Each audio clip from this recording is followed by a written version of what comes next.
Did Iran just win the war and getting $300 billion for it, or they walked into a geopolitical trap? You decide and mention in the comments what you think. So 2 days ago, US and Iran signed a 60-day MOU, Memorandum of Understanding. It has 14 clauses and I'm going to give you just the 5 that matter to you. And point number 5 will shock you because it involves 300 billion US dollars. Point number 1, the Strait of Hormuz. Iran has committed to ensure safe passage for commercial shipping during these 60 days of MOU. In return, the US will phase out its naval blockade within the next 30 days. This means the world economy gets to breathe again as the chokehold is gone. Food and oil prices across Asia will stabilize because of this. Point number 2, Iran re-enters the global economy. Every sanction against Iran gone if the 60-day talks work out well for them. UN, all US sanctions, primary and secondary, any company anywhere in the world can do business with Iran legally.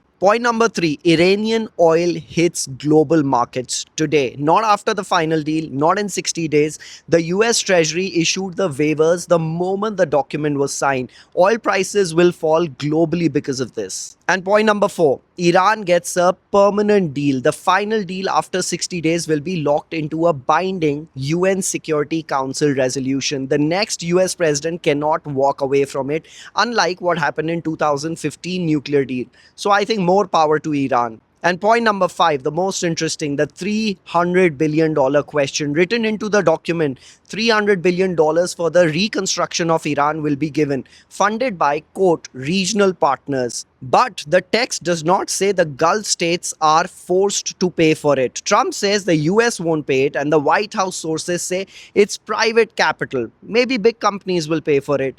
And here's the twist that happened today. The follow-up talks in Switzerland were cancelled. JD Vance was on his way to the airport, but Israel launched fresh airstrikes on Lebanon overnight. Iran refused to show up for the talks with Vance. Israel, that never signed this deal, is almost deciding whether it survives or not. So, did Iran lose or win the war? Sanctions gone, oil flowing, $300 billion committed, permanently protected by UN if everything works out. So you decide and follow, because information is power.